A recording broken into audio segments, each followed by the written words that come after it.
제목 함께 봅니다. 같이 한번 읽어볼까요? 시작.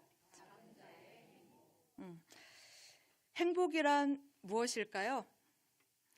한번 생각해 보십시오.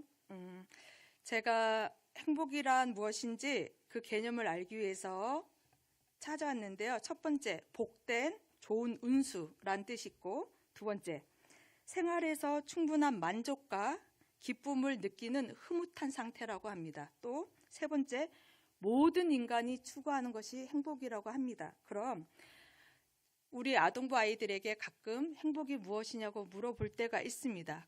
그럴 때 우리 아이들의 대답은 다양합니다. 어떤 대답을 하였는지 궁금하시니까 제가 쭉 적어왔습니다. 자, 첫 번째 어떤 때 행복하냐면 엄마 아빠가 웃을 때. 많이 웃으시나요? 두 번째, 아빠가 엄마에게 친절하게 대해줄 때. 아빠가 여기서 주어는 아빠입니다. 아빠가 엄마에게 친절하게 대해줄 때. 세 번째, 엄마가 나에게 맛있는 음식을 만들어 줄 때. 이거 정주원 같습니다. 네 번째, 친한 친구랑 게임을 할 때, 그 외에 남친이나 여친이 자기에게 사랑을 고백할 때.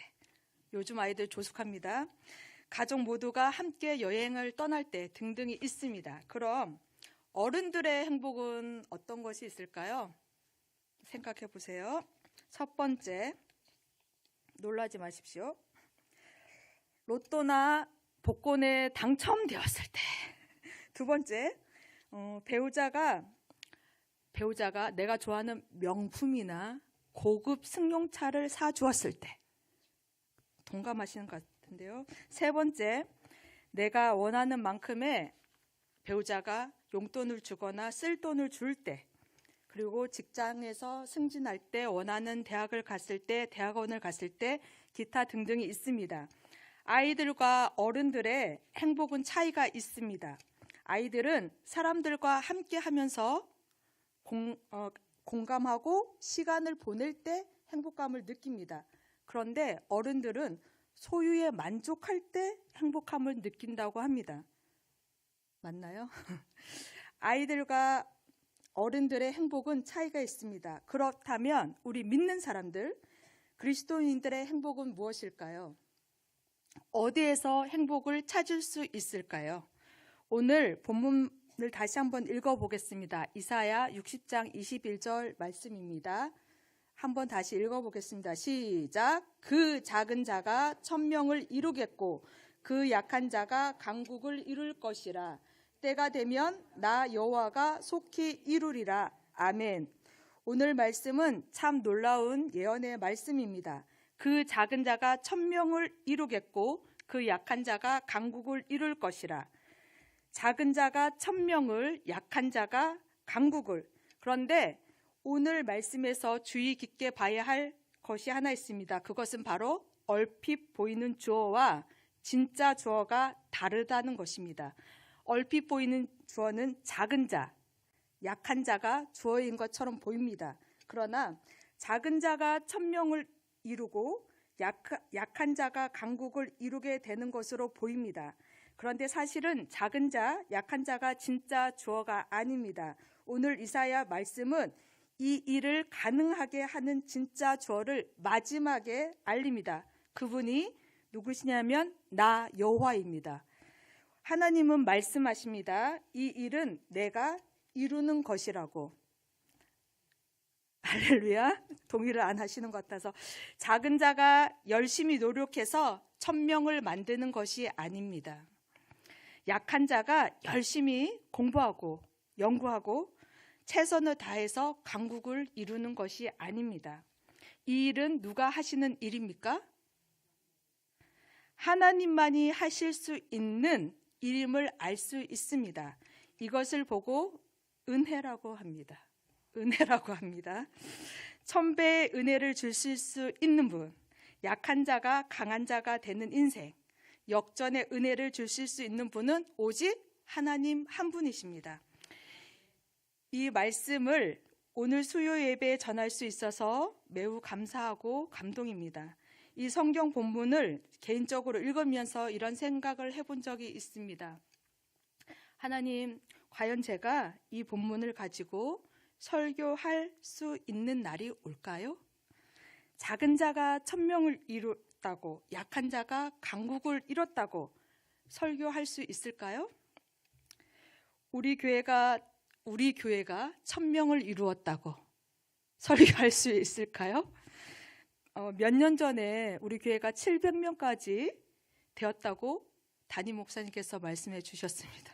맞나요? 보시면 아시겠지만 저는 작은 자, 약한 자입니다. 제가 신학을 하게 되었을 때 주위에서 너는 목회를 잘 할 수 없을 것이라고 말하였습니다. 왜냐하면 너는 여자이고 너는 나이도 많고 너는 아이도 많고 의아한 표정으로 보시자면 제가 이래도 아이가 4명입니다. 이렇게 하면서 여러 가지 이유로 긍정적인 표현보다 부정적인 표현이 많았고 나의 장점보다는 나의 약점이 더 두드러지게 되었습니다. 아직까지 한국 교회는 여자 목회자가 약한 자입니다. 작은 자입니다. 그러나 저에게는 오늘 본문의 말씀인 이사야 60장 22절 말씀이 저를 이끌어 갔습니다. 얼핏 보이는 주어인 작은 자, 약한 자가 아닌 여호와가 때가 되면 이룰 것이다. 주어인 여호와가 때가 되면 이룰 것이라. 여호와의 때에 속히 이룰 것이다.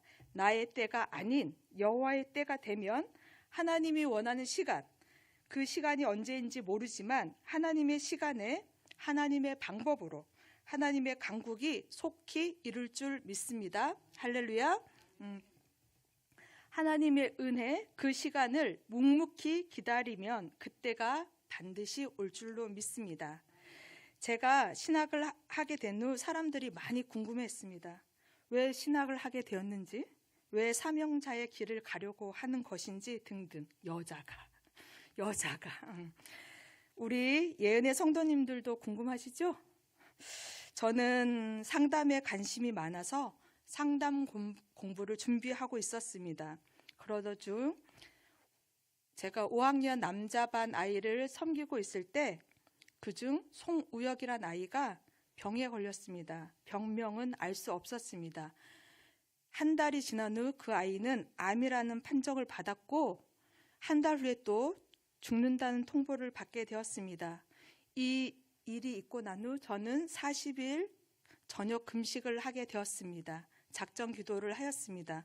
40일이 지났지만 아무런 기대가 없었습니다. 또 40일을 다시 작정하여 기도하던 중 우혁이가 죽은 것이 아니라 우혁이 아버지인 송 집사님께서 먼저 하늘나라로 가게 되었습니다. 생명의 주관자이신 하나님에 대해, 복음에 대해 다시 한번 생각하는 계기가 되었습니다. 하나님의 시간, 하나님의 때는 우리가 알 수 없구나. 보이는 세계가 다가 아니구나. 보이지 않는 그 세계가 존재하는구나. 등등 여러 가지 생각을 하게 되었습니다. 하나님, 저는 연약하지만 약한 자이지만 하나님께서 다음 세대를 위해서 제가 필요하시다면 확실한 응답을 주세요. 먼저 가족들의 100% 찬성, 두 번째 담임 목사님의 허락, 세 번째 하나님의 약속의 말씀, 그 말씀이 바로 오늘 본문의 말씀입니다. 이사야 60장 22절 말씀입니다. 작은 자, 약한 자가 주어가 아닌 여호와가 강국을 이룰 것이다 라는 확실한 응답을 가지고 신대원에 응했고 다행히 한 번에 합격하여서 공부를 하게 되었습니다. 작은 자의 행복이란 무엇일까요? 오늘 본문 말씀처럼 여호와의 때를 기다리는 것이 아닐까요? 그 기다림이 조금은 늦더라도 묵묵히 기다리다 보면 여호와께서 속히 이루어 주시리라 믿습니다. 약한 자 같으나 작은 자 같으나 우리들 마음속에 하나님께서 주신 비전, 하나님께서 주신 사명이 있다면 결코 포기하거나 낭망할 이유는 없습니다. 코로나 이후로 한국 교회는 위기라고 합니다. 1만 교회가 문을 닫았다고 합니다. 이제 우리는 다시 일만교회가 교회 문을 열고 예배를 드리며 거룩한 예배자들이 세워짐을 믿고 기다려야 할 때입니다. 나 여호와가 속히 이루리라 하나님께서 말씀하시는 것 같습니다. 오늘 본문은 두 부분으로 이루어집니다. 하나는 작은 자가 천명을 이룬다. 또 한 부분은 약한 자가 강국을 이룬다. 오늘 본문 말씀을 우리 교회에 한번 적용해 보았습니다. 1000명이 모이는 교회가 되는 것도 어렵지만 강한 교회가 되는 것은 결코 쉽지 않습니다. 왜냐하면 아무리 사람이 많이 모여도 약할 수 있기 때문입니다. 건강한 교회가 강한 교회입니다. 교회가 크기만 하고 건강하지 못하다면 약한 교회입니다. 우리 교회가 강한 교회가 되기를 소망합니다. 아동부 아이들과 매달 마지막 주 단원 퀴즈를 내고 정답을 맞추는 시간을 갖습니다. 오늘도 제가 퀴즈를 준비해 왔습니다. 거룩한 교회가 강한 교회입니다. 자, 첫 번째 문제 내겠습니다. 첫 번째, 삼손과 요셉이 있습니다. 누가 더 강한 사람입니까?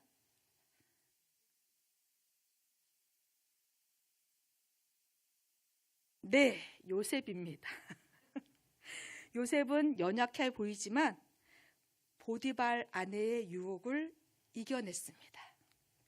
삼손은 근육질이고 힘도 센 사나이 같지만 드릴라의 유혹에 넘어가 버렸습니다.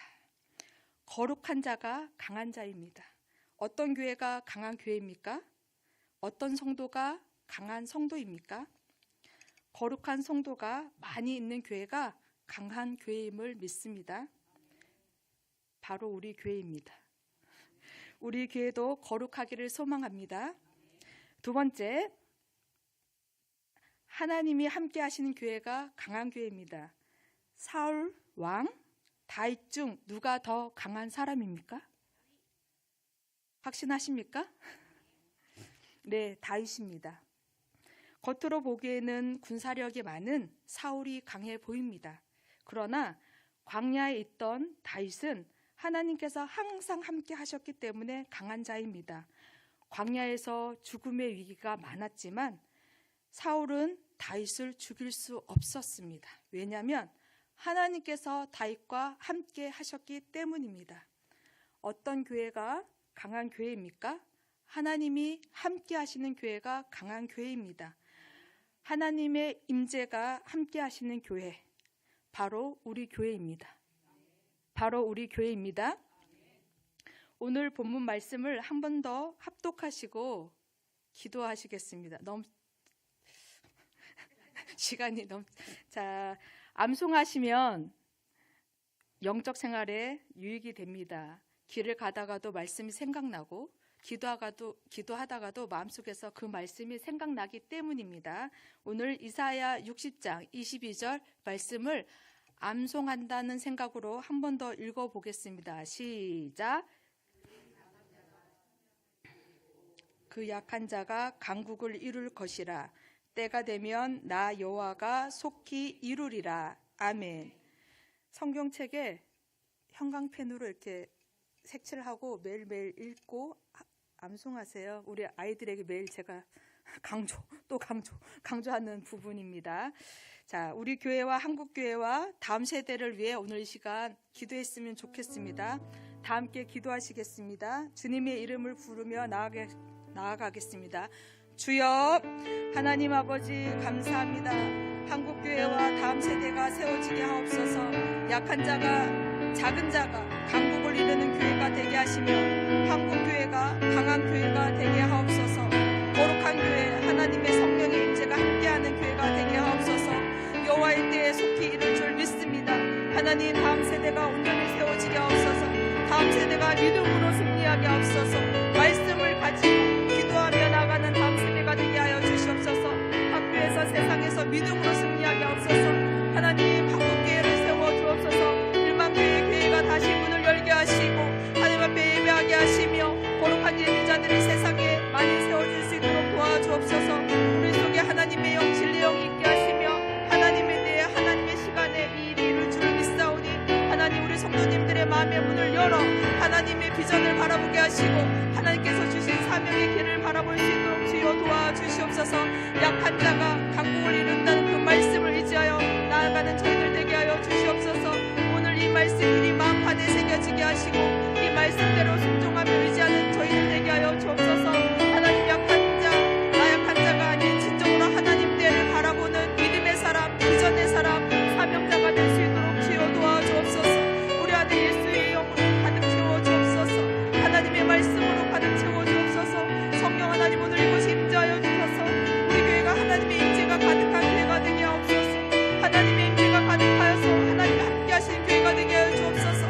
다윗과 함께 하셨던 하나님 우리 교회와 함께 하여 주시고 다음 세대와 함께 하여 주옵소서.